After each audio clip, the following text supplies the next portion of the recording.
everybody, I am super excited because this is HOS's vlog 2.0, so it's the second episode.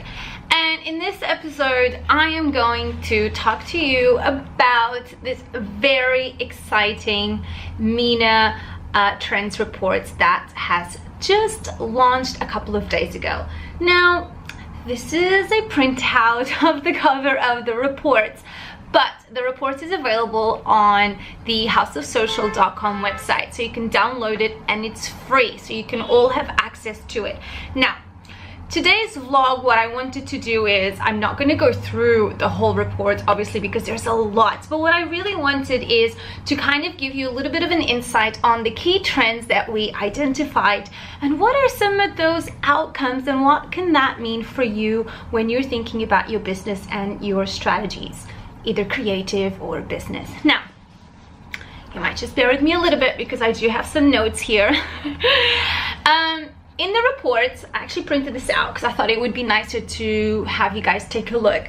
In this report, you will see we actually covered 4 insights. We've got the sharing economy, we have health revolution, we looked at travel, and so now that we have looked at these 4 topics that we've identified on the report, I am going to go through each of them, and obviously not in detail. This is why I really urge you guys to download the report and go through it, but I'm just going to give you a little bit of what's the insight outcome from each of these sections. So let's start with sharing economy, right? So sharing economy, this first one, we looked at, for example, Uber, we looked at Careem, we looked at Airbnb versus hotels, and we really went deep and analyzed what does it mean here in the Middle East, what are consumers' feelings and appetite towards this sharing economy.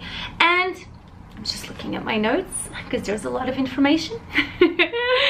So the outcome here on this trend is that there's a very strong appetite for some of these big brands that come in, for example, when Uber came into the region.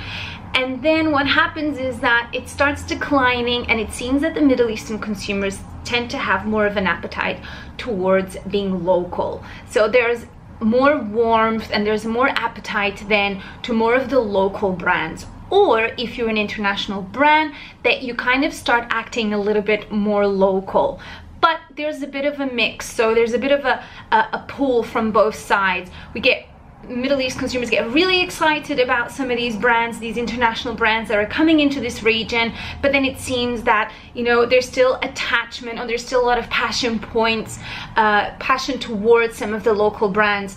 So when you are reading through all the details of the analysis that we did, what does it mean for Airbnb and hotels? What is the appetite there? Are we getting more interested into options like Airbnb versus those big hotel chains? Or when we are looking at services like Uber, which is an international brand, and Careem, what does it mean? The outcome of this first section is that there is definitely more passion towards local brands or international brands that behave more locally. But again, I urge you to go and read this section, and you can really get a lot of stats and insights on each of these 2. Now, moving on to the second category, which is health revolution. Now, this is really exciting because we know the region here, there's a lot of interest and buzz and a tendency towards fast food here, and we know that the numbers of obesity here are quite high.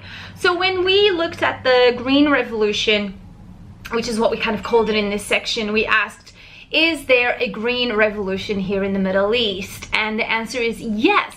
There seems to be a really strong now focus and attention towards things, behaviors that are more healthy and environmental friendly. So when we actually looked at hybrid cars, hybrid energy, there's a big tendency and a big shift towards the direction of hybrid cars. Now, we looked at eating habits, we looked at sports, and we looked at clean and healthy energy. So we looked a lot of subtopics in this section.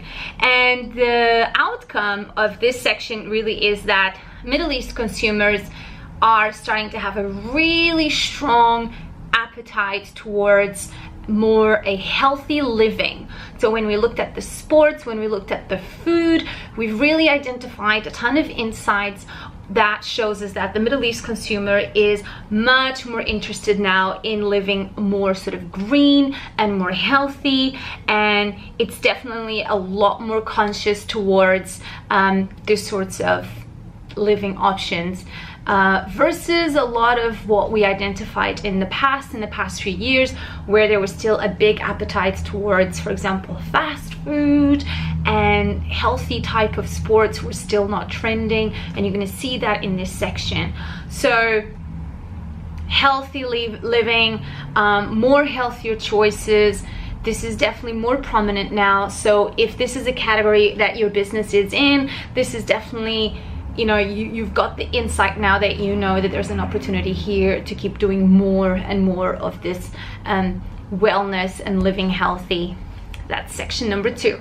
So section number 3, it's really exciting. Travel, okay? So I really love this section personally because I love traveling. So when it comes to the travel section, we looked at what are the top destinations, what are the ones that are most popular now versus the ones a few years ago, where are people going. Then we looked at with whom are people wanting to travel more with, and then what are the sorts of activities that people are wanting to do. I'm not going to go through all of those, but the final outcome of this section, looking at my notes again, I have a lot of notes here, is that there's been a shift. So when we looked at the stats and the trends, Middle East consumers had a tendency more to stay in the region. So the top 10 locations were all regional countries, whilst now we've got more international countries. We still have regional countries. So for example, now we've got countries on the top 10 like Tokyo, Europe, we still have Dubai, we still have Qatar, but before the top 6 were all regional countries. So that just tells us now that the Middle East consumers are wanting to go outside a lot more of the region than staying here. But that doesn't mean there's still not an interest to stay in the region, because we still see some of those countries on that top 6. So it just shows you that there's more appetite to travel outside of the region, a lot more than before. So if you are in the travel industry, this is an awesome insight, especially if you are one of the countries in these top 6 or 10. That means that your strategies can be, you know, created and shaped around a lot of some of these destinations, and, you know, creative ideation towards people traveling outside. There's a ton more information on this section, which is so useful, especially understanding with whom are the Middle East consumers wanting to travel more. Interesting enough, you'll see a decline on traveling with family, and there's actually a little bit of growth and interest in traveling solo, which we know in the western part of the world is a big trend. So let me just look at my notes and see if I didn't miss anything. But yeah, I think these are the highlights for the travel section that I would love to, that I'm sharing with you. Okay, now looking at the last section, which is personal finance. So that means we actually went and analyzed how our Middle Eastern consumers, what's the appetite when it comes to doing a lot of the online banking, shopping, online e-commerce, what's happening in that space here in the Middle East. Now again, I'm not going to take you through all the details, but there's a massive rise when it comes to online shopping. Middle Eastern consumers seem to want to be doing a lot of their shopping online too, but there's a lot of anger and frustration in general when it comes to online services, either if it's shopping or either if it's doing banking. It seems that because there's still so many glitches and problems when it comes to the online platforms and functionalities, that the outcome there is that Middle East consumers express a very big lack of trust when it comes to using these services online. Look at my notes here, see I'm not missing anything. Yeah, that's really it from a macro sort of like perspective on this topic. So if you are a brand that has an online platform and offers a service, you definitely want to be raising the game there to kind of build that trust, because what we see here is that there's a wish to do a lot more of the online shopping, which is great. It's fantastic. Middle Eastern consumers are wanting to go online to shop, but because there's still so much sort of bad functionalities, the brands are not doing a good job in building that trust. It's not really going as far as it probably potentially could, because there's still a lack of trust. And we all know when consumers don't have trust, then we can't win them over, we can't get those conversions, and we can't get people to buy our products. So these are the 4 topics that we covered. There's so much data, there's so much insights. I really urge you guys to go on houseofsocial.com website and download the reports, and it's really amazing. There's so many stats, there's so many insights there that can really help you shape a lot of your business strategies. Now, 3 little steps. Download the reports. If you already know a specific section or topic that you're doing business in, go straight to that and read it and digest it. If maybe you might be working agency side and you want to have a clear overview of what's happening, definitely read through the 4 sections that we analyzed. Make sure that you leverage the data and the insights that are on this report to really validate a lot of your strategies and a lot of your creative ideas. When it comes to creativity, when you are ideating, you can look at some of these insights and they can really help you shape a lot of those creative ideas for campaigns or social media content and overarching business strategies. My personal opinion is, and this is what I just want to end this episode with, is that I personally feel working on this report for 5 months is that, in a nutshell, I think there's still a big lack of trust in general. I believe I think we need to be doing, we all as marketers, we need to be doing a much better job with the brands we work with to build more trust, to do better work, either business strategies, creative ideas. I think we need to be building a lot more trust with the consumers here in the region, and also understanding that we need to act more local if we are an international brand. So we need to kind of adapt a little bit to this context of the region. That's really important.